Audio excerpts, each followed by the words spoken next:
അതുപോലെ ഒരു റിയാക്ട് ചെയ്യുന്ന ഒരാളുടെ വീഡിയോയുടെ അടിയിൽ വന്നൊരു കമൻ്റാണ്, ഈ സുധി എന്ന് പറഞ്ഞൊരു വ്യക്തി ഭയങ്കരമായിട്ട് മദ്യപിക്കുന്ന ഒരാളും അതുപോലെ തന്നെ പലരുടെ അടുത്തു നിന്നും കടം മേടിച്ച് നടന്നുകൊണ്ടിരുന്ന ആളാണ്. അയാളുടെ മരണത്തിന് ശേഷമാണ് എല്ലാവരും അയാളെ പുകഴ്ത്തുന്നതും കാര്യങ്ങൾ ചെയ്യുന്നതും.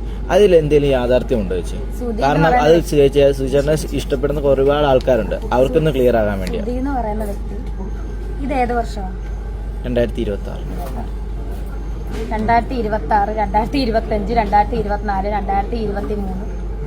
2023 ഈ 2022 തോന്നുന്നു സുചേട്ടൻ മരിച്ചല്ലേ. ചേച്ചി പറഞ്ഞ ആ ഒരു സ്റ്റേറ്റ്മെന്റിനോട് ഒരിക്കലും നമുക്ക് യോജിക്കാൻ പറ്റത്തില്ല. കാരണം നാഴികയ്ക്ക് 40 വട്ടം എന്തിനേതെന്ന് പറയാൻ വേണ്ടി ബിഗ് ബോസ് എന്ന് പറഞ്ഞ ഒരു റിയാലിറ്റി ഷോ, അത്രയും ആൾക്കാർ കാണുന്ന ആ ഒരു റിയാലിറ്റി ഷോയിൽ ചെന്ന് കയറിയപ്പോൾ പോലും രേണു ചേച്ചി പറഞ്ഞൊരു പേരെന്ന് പറയുമ്പോൾ സുധിച്ചേട്ടാ ഞാൻ എത്തി കേട്ടോ എന്ന്. അതുകൂടാതെ തന്നെ ചേച്ചിയാണെങ്കിൽ ഇഷ്ടംപോലെ പ്രാവശ്യം ഇങ്ങനെ ഈ സോഷ്യൽ മീഡിയയുടെ മറ്റ് ഫ്രണ്ടിൽ പറഞ്ഞു നടക്കുന്ന സംഭവമായി സുധിച്ചേട്ട അല്ലെങ്കിൽ സുധിച്ചേട്ടനെ കുറിച്ചുള്ള ചോദ്യങ്ങളാണ് മീഡിയക്കാർ ചേച്ചിയോട് ചോദിച്ചുകൊണ്ടിരിക്കുന്നത്. അതുകൂടാതെ രേണു സുധി അറിയപ്പെടുന്നത് സുധിച്ചേട്ടൻ്റെ പേരില്ല. അത് ചേച്ചി അത് മനസ്സിലാക്കണേ. രേണു സുധി എന്ന് പറഞ്ഞൊരു വ്യക്തിക്ക് ഒരിതുമില്ല, ചേച്ചി ആർക്കും അറിയത്തുമില്ലായിരുന്നു. രേണു സുധി സുധിച്ചേട്ടൻ്റെ വൈഫെന്നും പറഞ്ഞ ആൾക്കാരെല്ലാം അറിയുന്നത്. ആ ചേച്ചി കണ്ടോണേ, ആ പുള്ളിക്കാരൻ്റെ പേര് ഉപയോഗിക്കുന്ന മാത്രമല്ല, പുള്ളിക്കാരൻ കാരണം ചേച്ചിക്ക് കുറേ തെറിവിളി ഈ സമയം ഒഴിവായി പോകുന്നുണ്ട്. ആ ചേച്ചിക്ക് പുള്ളിക്കാരൻ മരിച്ച ഡേറ്റ് അറിഞ്ഞുകൂടാ. പുള്ളിക്കാരൻ മരിച്ച ഡേറ്റ് ചേച്ചിക്ക് ഓർമ്മയില്ല. ആ നിൽക്കുന്ന മീഡിയക്കാരൻ്റെ അടുത്ത് ചോദിക്കുന്നത് സുധിച്ചേട്ടൻ മരിച്ചത് 2022 അല്ലയോ എന്ന്. സത്യം പറഞ്ഞാൽ ഈ ചേച്ചി എന്തോ ചെയ്യണം? പുള്ളിക്കാരൻ്റെ പേര് നാഴികയ്ക്ക് 40 വട്ടം പറഞ്ഞുകൊണ്ട് നടക്കുകയും ചെയ്യും, പുള്ളിക്കാരൻ മരിച്ച ഡേറ്റ് പോലും അറിഞ്ഞുകൂടെ. ചേച്ചിയുടെ ഹസ്ബൻഡ് ഇല്ലേ, അല്ലാതെ ആ മീഡിയക്കാരൻ്റെ ആരും അല്ലല്ലോ സുധിച്ചേട്ടൻ്റെ ഡീറ്റെയിൽസ് പുള്ളിക്കാരൻ്റെ അടുത്ത് വെച്ചാൽ പുള്ളിക്കാരൻ എങ്ങനെ അറിയാനാ? ചേച്ചി ആ പുള്ളിക്കാരൻ്റെ വൈഫ്. ചേച്ചിക്ക് അറിയത്തില്ലെങ്കിൽ ഞാൻ പറഞ്ഞുതരാം സുധിച്ചേട്ടൻ മരിച്ചത് എന്നാന്ന്. 2023 ജൂൺ 5. വേണമെങ്കിൽ ചേച്ചി ഒരു ബുക്കിൽ എഴുതി വെച്ചോ പുള്ളിക്കാരൻ മരിച്ച ഡേറ്റ്. ഇനി ആരുടെ ചോദിച്ചോണ്ട് നടക്കണ്ട. ഇങ്ങനെ കണ്ടോണ്ടിരിക്കുന്ന ഞങ്ങൾക്ക് വരെ സുധിച്ചേട്ടൻ മരിച്ച ഡേറ്റ് അറിയാം, പക്ഷേ ഈ പുള്ളിക്കാരൻ്റെ വൈഫായിട്ടുള്ള രേണു സുധിക്ക് സുധിച്ചേട്ടൻ മരിച്ച ഡേറ്റ് എന്നാന്ന് അറിഞ്ഞുകൂടാ. ഒരിക്കലും കണ്ടുകൊണ്ടിരിക്കുന്ന വ്യൂവേഴ്സിന് അംഗീകരിക്കാൻ പറ്റുന്നൊരു കാര്യമല്ല ചേച്ചി ഇങ്ങനെ വന്നിടത്ത് സോഷ്യൽ മീഡിയയുടെ ഫ്രണ്ടിൽ പറയുന്നത്. ഒരുപക്ഷെ ചേച്ചിക്ക് അറിയാമെങ്കിൽ പോലും സോഷ്യൽ മീഡിയയുടെ ഫ്രണ്ടിൽ നെഗറ്റിവിറ്റിക്ക് വേണ്ടിയാ ചേച്ചി ഇങ്ങനെ പറയുന്നെങ്കിലും അത് പറഞ്ഞത് നമുക്ക് ആർക്കും അംഗീകരിക്കാൻ പറ്റത്തില്ല. പുള്ളിക്കാരൻ കാരണം ചേച്ചി അറിയപ്പെട്ടതെങ്കിൽ ചേച്ചി ഇങ്ങനെ പറഞ്ഞത് ഒരിക്കലും ശരിയായിട്ടില്ല. ഇനി ചേച്ചി ഏതെങ്കിലും മീഡിയക്കാരുടെ ഫ്രണ്ടിൽ വന്ന് സുധിച്ചേട്ടൻ്റെ പേര് പറയുന്നത് ഞങ്ങൾ വ്യൂവേഴ്സ് ഒന്ന് കേൾക്കട്ടെ, അന്നേരോ ബാക്കി നടക്കാൻ പോകുന്നത്. ചേച്ചി തന്നെ കുറേ പ്രാവശ്യം മീഡിയക്കാരുടെ ഫ്രണ്ടിൽ വെച്ച് പറഞ്ഞിട്ടുണ്ടല്ലോ, ചേച്ചിയുടെ ബർത്ത്ഡേക്ക് സുധിച്ചേട്ടൻ രാവിലെ ആദ്യമേ വിഷ് ചെയ്യുന്നത് സുധിച്ചേട്ടനാന്ന്. ചേച്ചിയുടെ ബർത്ത്ഡേ ഓർത്ത് വെച്ച് ആ ഒരു പുള്ളിക്കാരൻ്റെ മരിച്ച ഡേറ്റ് പോലും ഓർത്ത് വെക്കാൻ പറ്റാത്ത ചേച്ചി ഇനി സുധിച്ചേട്ടൻ്റെ പേര് അവിടെ പറയേണ്ട ആവശ്യമില്ല. അതെന്തായാലും അവിടെ നിൽക്കട്ടെ. എന്തായാലും ചേച്ചി ആണെങ്കിൽ വീട്ടിലെ 2 ദിവസത്തെ റെസ്റ്റിന് ശേഷം പുറത്തോട്ടൊക്കെ ഇറങ്ങി തുടങ്ങി. അങ്ങനെ പുറത്തോട്ട് ഇറങ്ങിയപ്പോൾ തന്നെ കുറേ മീഡിയക്കാരൊക്കെ ചേച്ചിയെ കവർ ചെയ്ത് ഇഷ്ടംപോലെ ചോദ്യങ്ങൾ സംഭവങ്ങളൊക്കെ ചോദിക്കുന്നുണ്ട്. ഇപ്പോൾ വന്നേക്കുന്നതെന്ന് പറയുമ്പോൾ ഒരു കമൻറ്റ് വായിക്കുന്ന രീതിയാണ്. ഈ മീഡിയക്കാരോട് എനിക്ക് പറയാനുള്ളതെന്ന് പറയുമ്പം ഇവരുടെ മെയിനായിട്ടുള്ളൊരു സംഭവം എന്ന് പറയുമ്പോൾ കമൻറ്റ് ഈ മനുഷ്യർ, അതായത് ആ വ്യൂവേഴ്സ് കമൻറ്റ് അയക്കുന്ന ആരും മനസ്സിൽ പോലും വിചാരിക്കാത്ത കാര്യമായിരിക്കണം ഇവർ ഈ നിൽക്കുന്ന. അതായത് ഒരു സെലിബ്രിറ്റിയോടെ കാണുമല്ലോ, രേണു സുധി അല്ല ഞാൻ സെലിബ്രിറ്റി എന്ന് പറഞ്ഞാൽ ഞാൻ ഒരിക്കലും സെലിബ്രിറ്റിൻ്റെ പറയത്തുമില്ല. പക്ഷേ ആ ചേച്ചിയുടെ ചോദിക്കുന്ന ചോദ്യം ആ വീഡിയോ കാണുന്ന ഒരാൾ പോലും മനസ്സിൽ വിചാരിച്ച കാര്യമായിരിക്കത്തില്ല. ചുമ്മാ അങ്ങ് ചോദിക്കുമോ, അതിന് രേണു ചേച്ചി അങ്ങ് ആൻസറും കൊടുക്കുമോ? അവർക്ക് അവിടെ ഒരു ചോദ്യം ചെയ്യുന്ന ഒരു ഇതുണ്ടായിരുന്നു. ഞാനാണെങ്കിൽ അവസാനം കാണിക്കാം ആ വീഡിയോ.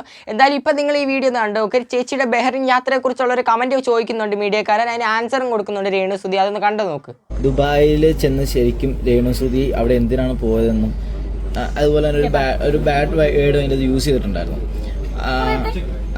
അതൊരു ഭയങ്കരമായിട്ട് ഒരു സ്ത്രീയെ പറയാൻ പറ്റാത്ത രീതിയിലുള്ളൊരു, അങ്ങനെ പറയുമ്പോൾ പോലും ചേച്ചി ഇപ്പൊ പലർക്കും അറിയാം ചേച്ചി പ്രമോഷന്റെ കാര്യത്തിനായിട്ട് പോകുന്നതാണ്. പലർക്കും അല്ല, എല്ലാവർക്കും അറിയാം. ഞാൻ എയർപോർട്ടിൽ പോകുമ്പോൾ തൊട്ട് അവിടെ വരെയുള്ള വീഡിയോസ് എല്ലാവരും കാണുന്നത്. ഞാൻ എന്തിനാണ് പോകുന്നത്? പാപ്പിൽ ആദ്യമായിട്ട് ദുബായി പോയി പാപ്പിലോട്ടിന്റെ പ്രമോഷനും ബാർ റെസ്റ്റോറൻ്റ് ആണ്, ഫാമിലി ബാർ റെസ്റ്റോറൻ്റ് ആണത്. അപ്പോൾ രണ്ടാമത് ബഹറിന് പോയത് അവരുടെ തന്നെ ഔട്ട്ലെറ്റ് ആയ ബാച്ചിലേഴ്സിലാണെന്ന് അറിയാം. മൂന്നാമത് ഞാൻ പോയ ഇനോഗ്രേഷൻ ആണെന്ന് അറിയാം. സ്മിത ചേച്ചിയുടെ ബോട്ടിക്ക് പോട്ടെ ബ്യൂട്ടി പാർലറിന്റെ ഇനോഗ്രേഷൻ ആണെന്ന് അറിയാം. പിന്നെ എന്താണ് പിന്നെ എന്താണ് ബോട്ടിക്കുന്നത്? പിന്നെ ഈ പറയുന്നവളമാരൊക്കെ ദുബായിലും അമേരിക്കയിലും ഒക്കെ പോകുന്നുണ്ടല്ലോ, ഇവിടെമാരെല്ലാവരും അറിയിച്ചുകൊണ്ടാണോ പോകുന്നത്? എൻ്റെ ഒരു അഭിപ്രായം പറഞ്ഞു കഴിഞ്ഞാൽ ഇതൊന്നും ചേച്ചി നോക്കേണ്ട ആവശ്യമില്ല. കാരണം ചേച്ചിയുടെ ലൈഫ്, ചേച്ചിക്ക് ടിക്കറ്റ് എടുത്ത് തരുന്നത് ആ കടക്കാർ, ചേച്ചിയെ കൊണ്ടുപോകുന്നത് ആ ഷോപ്പുകാർ, അതെല്ലാം അവർ നോക്കുന്നത് ചേച്ചിയുടെ ലൈഫും കാര്യങ്ങളും ഒക്കെ. അതിന് മറ്റൊരാൾ വന്ന് പറഞ്ഞ് കമൻറ്റ് അടിക്കേണ്ട കാര്യങ്ങളും ഒന്നും അവിടെ ഇല്ല. അത്ര നെഗറ്റീവായിട്ട് കമൻറ്റും എല്ലാം വരുന്നുണ്ടെങ്കിൽ ചേച്ചിക്ക് കേസ് കൊടുക്കാനുള്ള പെർമിഷനും ഉണ്ട്. അതുകൂടാതെ ഈ മീഡിയക്കാർ കൊഴിപ്പിച്ച് ചോദിക്കും, അന്നത് കേൾക്കുമ്പോൾ തന്നെ നമുക്ക് മനസ്സിലാവും. മനസ്സിൽ പോലും ഒരു വ്യൂവേഴ്സ് പോലും വിചാരിക്കാത്ത കാര്യങ്ങളാണ് ഇവർ വന്ന് കുത്തിപ്പൊക്കി ചോദിക്കുന്നത്. ഇങ്ങനെ കുറേ ചോദ്യങ്ങൾ രേണു ചേച്ചിയുടെ അടുത്ത് ചോദിക്കുന്നത് ഞാൻ പല പ്രാവശ്യം കേട്ടിട്ടുണ്ട്. പക്ഷേ ഇതിനൊക്കെ ഉത്തരം കൊടുക്കുന്നുണ്ട് രേണു രേണു ചേച്ചി അതിനൊന്നും ചോദ്യം ചെയ്യാൻ നിൽക്കുന്നില്ല. എന്തുകൊണ്ട് നിങ്ങൾ ഇത് ചോദിച്ചു, ആ കമൻറ്റ് ഒന്ന് കാണിക്കാൻ അവിടെ പറയുന്നില്ല. ഞാൻ എൻ്റെ അഭിപ്രായം വെച്ച് ഞാനെങ്ങാനും വരുന്നെങ്കിൽ ഞാൻ ഉറപ്പായിട്ടും കമൻറ്റ് കണ്ടതിന് ശേഷം മാത്രമേ റിപ്ലൈ കൊടുക്കത്തുള്ളൂ. ഇതാണെങ്കിൽ ചുമ്മാ എന്തെങ്കിലും ഒരു കമൻറ്റ് അങ്ങോട്ട് വായിച്ചു കഴിഞ്ഞാൽ ഉടനെ ചേച്ചി അങ്ങ് അതിന് റിപ്ലൈയും കൊടുത്ത് ചേച്ചിയുടെ കുടുംബക്കാരും തൊട്ട് അടുക്കളയിലെ മീൻകറി വരെ എല്ലാ കാര്യങ്ങളും വിശദീകരിച്ച് അങ്ങ് പറഞ്ഞു കൊടുക്കും. പക്ഷേ എല്ലാ ഡീറ്റെയിൽസും അങ്ങ് എവിടെയൊക്കെ ബഹ്റിൻ, UK എവിടെയൊക്കെ ചേച്ചി പോയിട്ടുണ്ടോ അവിടുത്തെ ഡീറ്റെയിൽസ് ഫുള്ള് ചേച്ചിക്കറിയാം. അവിടുത്തെ ഓരോ കടകളും, കടകളുടെ പേര്, കടകളുടെ ഫോൺ നമ്പർ വരെ ചേച്ചിക്കറിയായിരിക്കും. പക്ഷേ സുധിച്ചേട്ടൻ മരിച്ച ഡേറ്റ് മാത്രമേ ചേച്ചിക്ക് അറിയത്തില്ല. എന്തായാലും ഞാനൊന്നും പറയുന്നില്ല. എന്തായാലും അത് ഇനി ചേച്ചി റിപ്പീറ്റ് ചെയ്യുമോ എന്ന് നമുക്ക് നോക്കാം സുധിച്ചേട്ടൻ്റെ കാര്യങ്ങൾ. ഇല്ല, എനിക്ക് എന്ത് ലക്ഷങ്ങൾ ചെലവാകാൻ? ഒരു ബിസ്ക്കറ്റും ഒരു കാപ്പിക്കും ആണോ ലക്ഷങ്ങൾ ചെലവാക്കുന്നത്? 2 ക്രീം ബിസ്ക്കറ്റിനും ഒരു കാപ്പിക്ക് ലക്ഷങ്ങൾ എവിടെ നിന്ന് ചെലവാക്കും? ഞങ്ങളുടെ വീട്ടിൽ ഒരു 1/2 കിലോ ഇറച്ചി മേടിച്ച അത് മതി ഒരാഴ്ചത്തേക്ക് ഇച്ചിരി വെച്ച് എല്ലാവരും കഴിയും. ഞാൻ ഇറച്ചിയും കൂട്ടത്തില്ല, ചിക്കനും കൂട്ടത്തില്ല, ബീഫും ഒന്നും ഞാൻ കൂട്ടത്തില്ല. അതിന്റെ ഗ്രേവി മാത്രമേ കൂട്ടത്തില്ല. എനിക്ക് എവിടെ 3 ലക്ഷം ചെലവ്? അത് മതിയല്ലോ. അത് തിന്നിട്ടായിരിക്കണം ചേച്ചിയുടെ എല്ലിൻ്റെ ഇടയിൽ കുത്തുന്നത്. സത്യം പറഞ്ഞു കഴിഞ്ഞാൽ ചേച്ചി എന്തോ ഈ സോഷ്യൽ മീഡിയയുടെ ഫ്രണ്ടിൽ വന്ന ആൾക്കാർക്ക് നല്ല മെസ്സേജ് കൊടുക്കുന്നത് എനിക്ക് മനസ്സിലാവുന്നില്ല. ഇപ്പോഴാണെങ്കിൽ ഈ ഇടയ്ക്ക് ഒരു പ്രശ്നം ഉണ്ടായാലും അച്ഛനെ പറ്റി, അങ്ങനെ അച്ഛനെ പറ്റിയും ആ ഫിറോസിക്കയെ പറ്റിയും ഇല്ലാത്ത കാര്യങ്ങൾ ഉണ്ടാക്കി പറഞ്ഞ ചേച്ചി സോഷ്യൽ മീഡിയയുടെ ഫ്രണ്ടിൽ വന്ന് കിടന്ന് മെഴുകുന്നു. സുധിച്ചേട്ടൻ്റെ പേര് 40. അതിന് ഞാൻ എടുത്തെടുത്ത് പറയുന്നില്ല, കാരണം എനിക്കത് ആലോചിക്കുമ്പോൾ ഒരുമാതിരി ചൊറിഞ്ഞേറി വരിക. ഈ സോഷ്യൽ മീഡിയയുടെ ഫ്രണ്ടിൽ വന്ന് കിടന്ന് അഭിനയിക്കുന്ന അഭിനയം ഷോർട്ട് ഫിലിമിൽ മാത്രമല്ല, ജീവിതത്തിൽ അഭിനയിക്കാൻ അറിയാം. മീഡിയക്കാരുടെ ക്യാമറ വന്നു കഴിഞ്ഞാലും അഭിനയിക്കാൻ അറിയാം. നെഗറ്റിവിറ്റി പിടിച്ചു പറ്റി ആ നെഗറ്റിവിറ്റി വഴി എങ്ങനെ കാശ് ഉണ്ടാക്കണം എന്നുള്ള ബിസിനസ് മൈൻഡ് ചേച്ചി നിങ്ങൾക്ക് പഠിപ്പിച്ചു തരും. നിങ്ങൾ കോൺടാക്ട് ചെയ്യും, ചേച്ചി നിങ്ങൾക്ക് ബിസിനസ് മൈൻഡ് പഠിപ്പിച്ചു തരും. അങ്ങേയറ്റത്തെ ബിസിനസ് മൈൻഡാണ് ചേച്ചിക്ക്. ചേച്ചി ഈ ബിസിനസ് മൈൻഡിലും അതായത് എസ്റ്റേറ്റ് കച്ചവടം അങ്ങനെയെല്ലാം ഇറങ്ങിക്കഴിഞ്ഞ് കഴിഞ്ഞാൽ ചേച്ചി കോടീശ്വരിയാവും ഉറപ്പ്. ഇപ്പം ഈ ഒരു അതായത് ഈ ചേച്ചി ഷോർട്ട് ഫിലിം, ഈ ആൽബം, നെഗറ്റിവിറ്റി ഈസിക്കൽ ടു റീച്ച്, ഈ ഒരു മൈൻഡിൽ പോയിട്ട് തന്നെ ചേച്ചി ഇഷ്ടംപോലെ കാശ് സംഭവങ്ങളൊക്കെ ഉണ്ടാക്കുന്നുണ്ട്. കാറ് വാങ്ങിച്ചിട്ടുണ്ട്, കാർ ഇപ്പോൾ സ്വന്തമാക്കി. ചേച്ചി ആണെങ്കിൽ സ്റ്റോറിയൊക്കെ ഇടുന്ന കാണാൻ പറ്റുന്നുണ്ട്. ഇപ്പോൾ കാർ കഴുകുന്നു, സർവീസിന് കൊടുക്കുന്നു, ഇഷ്ടംപോലെ കാശ് ചേച്ചിക്കായെന്ന് നമുക്ക് അതിൽ കൂടെ തന്നെ മനസ്സിലാക്കാം. പക്ഷേ അച്ഛനും ഫിറോസിക്കയും കൊടുത്ത വീട് ചേച്ചിക്ക് വൃത്തിയാക്കാനുള്ള കാശ് അതിൽ നിന്ന് കിട്ടുന്നില്ല. അത് ഫിറോസൊക്കെ തന്നെ കൊടുക്കണം. അതിനു വേണ്ടിയാണ് ചേച്ചി സോഷ്യൽ മീഡിയയുടെ ഫ്രണ്ടിൽ വന്ന് അങ്ങ് വാദിച്ച്. പക്ഷെ ഇപ്പം എന്തോ പറ്റി? അച്ഛനാണെങ്കിൽ ഒരു വക്കീൽ നോട്ടീസ് അയച്ച് ചേച്ചിയുടെ ഇതൊക്കെ പോയി. ചേച്ചി അങ്ങ് പതുക്കെ അതിൽ നിന്ന് അങ്ങ് ഇറങ്ങി. ഇപ്പം അച്ഛനെയും ഒന്നും പറയണ്ട, ഫിറോസിക്കും ഒന്നും പറയണ്ട, അവർ വീട് ശരിയാക്കി കൊടുക്കേണ്ട ഒന്നും വേണ്ട. ചേച്ചിക്ക് ചേച്ചിയുടെ ജീവൻ മതി. എന്തായാലും മറ്റേ നമ്മളെ സജീന ബ്ലോഗ്സിനെയും മറ്റവരെയൊക്കെ എടുത്ത് തന്നെ പറയേണ്ടിയിരിക്കുന്നു. ചേച്ചി ഒഴിച്ചിട്ടിട്ട് അവരങ്ങ് പോയി കേട്ടോ. ഈ ചേച്ചിയുടെക്കാളും മുമ്പിൽ നിന്ന് അച്ഛനെ കുറ്റം പറഞ്ഞാൽ അവരെല്ലാവരും കൂടെ. എന്നിട്ട് അച്ഛൻ്റെ അടുത്ത് പോയി ക്ഷമയും ചോദിച്ച് അവരങ്ങ് ഇറങ്ങിപ്പോയി. അച്ഛൻ്റെ കാല് പിടിച്ചപ്പോൾ അച്ഛനെ ക്ഷമിച്ച്. അച്ഛൻ്റെ നല്ല മനസ്സെന്നാ നമുക്ക് പറയാൻ പറ്റത്തുള്ളൂ. എന്തിനാ അങ്ങനെ പോയി പിടിച്ചേ? പിന്നെ ലൈവ് ചെയ്ത് റീച്ച് ഉണ്ടാക്കി കൂടായിരുന്നു. അവർക്ക് ബുദ്ധിയുണ്ട്. വക്കീൽ നോട്ടീസ് വന്നു കഴിഞ്ഞാൽ വക്കീലിന് കൊടുക്കാനുള്ള കാശ് അവരുടെ ഇല്ല. അതുകൊണ്ടായിരിക്കണം പോയി കാല് പിടിച്ച്. രേണു ചേച്ചിക്ക് ബുദ്ധിയില്ലാത്തതുകൊണ്ട് കാല് പിടിച്ചിട്ടില്ല. എന്തായാലും ഇനി വരുന്ന ഡീറ്റെയിൽസ് ഒക്കെ നമുക്ക് അറിയാൻ പറ്റത്തേ ഉള്ളൂ. ഇപ്പൊ ഗാനമേളയായിട്ട് ഇറങ്ങി ചേച്ചി അറിയുന്ന നാടകമായിരുന്നു. പിന്നെ അത് കഴിഞ്ഞിട്ട് നാടകം കഴിഞ്ഞിട്ട് ഇപ്പം ബിഗ് ബോസിൽ പോയി.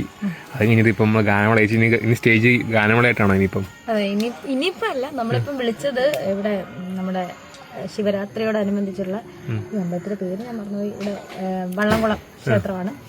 അപ്പം അവർ വിളിച്ചത് ഒരു വള്ളംകുളം ആർട്ടിസ്റ്റ് അസോസിയേഷന്റെ ഭാഗമായിട്ട് വിളിച്ചതാണ്. അപ്പം അവരുടെ കൂടെ 2 പാട്ട് പാടണം, അതിനുവേണ്ടി വിളിച്ചതാണ്. ഇനി ഇതും ഗാനമേള ആയിട്ട് തന്നെ പോകത്തൊന്നുമില്ല, എല്ലാം മിക്സഡ് ആണ് എൻ്റെ.